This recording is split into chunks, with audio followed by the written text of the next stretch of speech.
Hey guys, welcome to the studio. Today it's all about this machine here in the studio, mainly because it's Monday, boring business day, just emails, emails, emails. And I'm so heavily working on the project that I announced yesterday, the Project X, that is like top secret.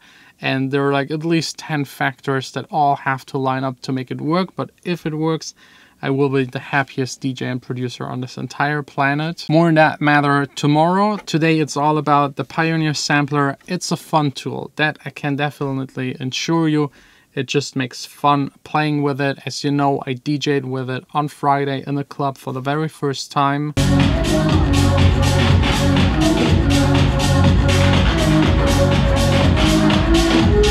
And I loved it. I was really busy trying it out. First, I just used it to maybe add a kick and breaks, or maybe a clap on top of a loop, maybe some hi-hats to get a little bit more speed and movement into the songs. And later on, I tried out even crazier things. There's actually so much you can do with it.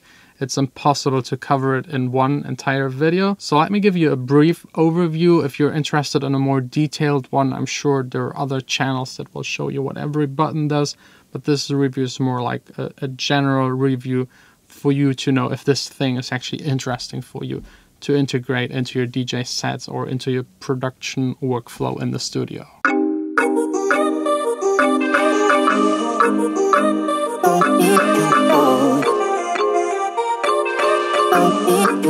So first up, it's a sampler. So you can either sample sources from your mix that is playing out to everyone through the Pioneer mixer or Pioneer CDJs or any other source. Basically, you can also sample things in your studio, in your computer, and get them all onto this machine. It has a touch screen that I really love.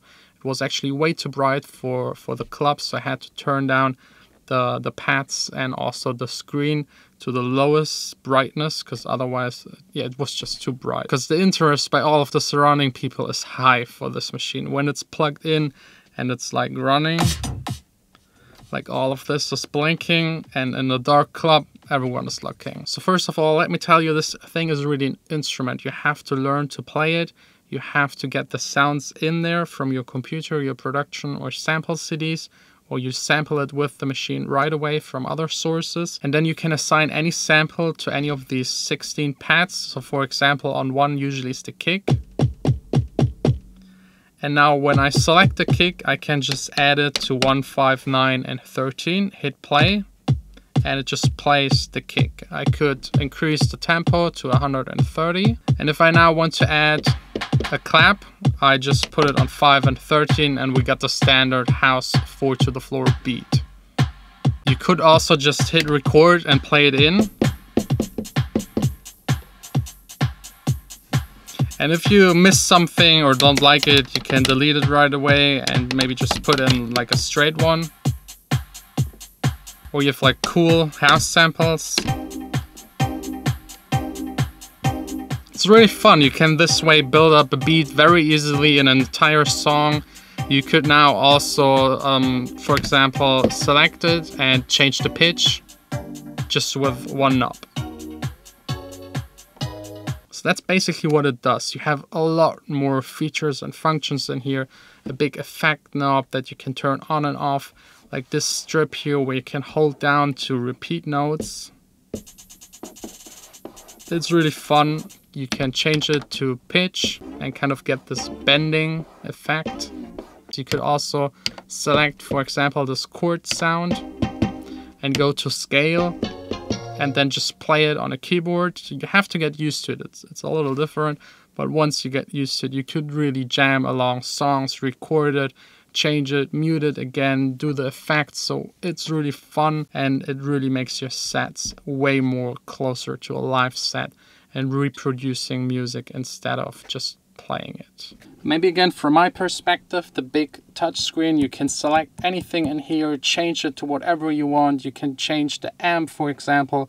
You can put an EQ on top of it, LFO, you can mix it, you can change the pitch, you can change how it is triggered as a sample, or as a one-shot sample. Just with this knob here, you can browse through the different samples. On project, you can open up some of the internal projects like demo kits and loops that are provided with the machine, as well as going here again to samples, select your sample, sample something new, add it here to one of the 16 pads. Effects, pretty straightforward. You can select your effect from high pass filter to a plate reverb, for example, plate reverb. You can then also change the room size, for example, and the damping. Basically the stuff we already know from Pioneer is all integrated in here. You can also select the tracks that should get the effect. So for example, you could just add the effect to everything that isn't kick and bass, and this way have a way nicer mix because you don't really need the reverb on the kick and bass. The back button we know just to navigate, and then the utility and home button. Here you can go into the settings and, for example, change the brightness of the LCD. This one is for the input level. You get the beat sync, which is actually quite important on this machine. And that's already the first thing where I have to complain a little. It's not that it has a beat sync function, you actually really need it. But the way this works is you have to have a hub. So this sampler needs to connect to a hub, the hub then again to the CDJs, so that they all share the tempo information. You can't have two CDJs and a sampler linked, so you need the hub. It's the same as if you use 3 CDJs.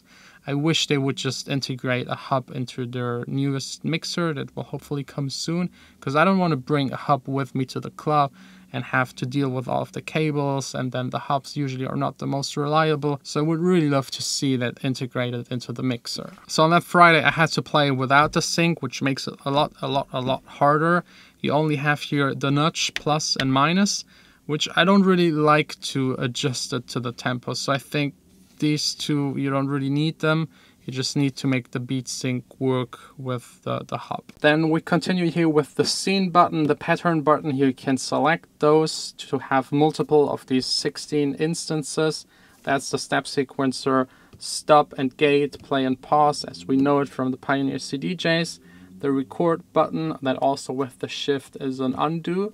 This strip right here for the beat repeats and also the pitch bending. The effect knob to increase the depth of the effects, and the on and off button.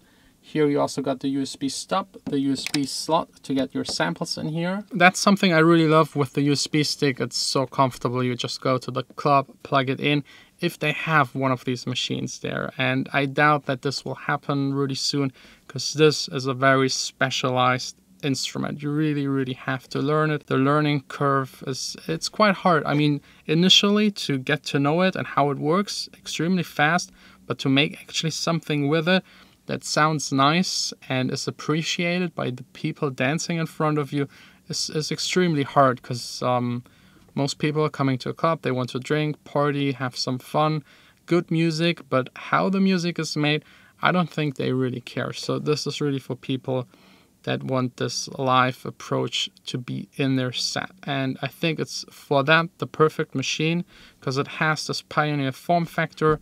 It integrates well with the CDJs and the ecosystem of Pioneer. But if you want something that works in the studio, there are other devices that do that better. It's really more for integrating parts of your songs, live jamming, and resampling of what is playing into your DJ sets. I mean, the name says it all, performance DJ sampler. That's really what this machine is all about, performing live in front of people. I've seen a video of Kink. He's like a more underground DJ that does basically everything live jammed with vinyl, sampling it, knocking onto the vinyl.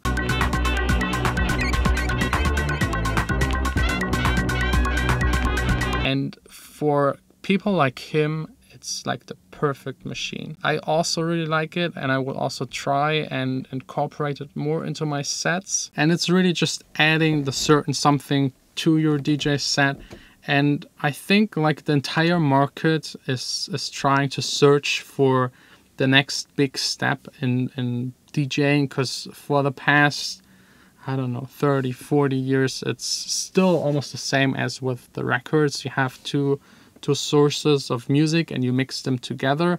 If you do it with vinyl or the CDJs or I don't know, with the software, it's basically still the same concept. Native Instrument tried it. They had in Traktor parts of songs that you could try and mix together.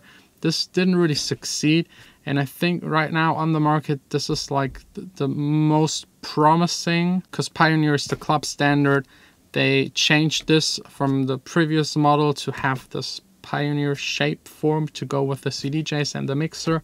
And I think it's the right step into the right direction, but it might take a couple of years until everyone is performing and no one is actually DJing anymore. But it's definitely the future.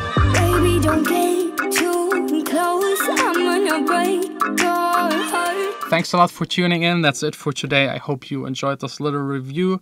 For me, it's back to business stuff, back to that Project X. More on that tomorrow. If you want to check out the music in this vlog and also the music that I produce, there is a new song, Stay, as you all know. First link in the description. And we will see us tomorrow again. Don't get too close.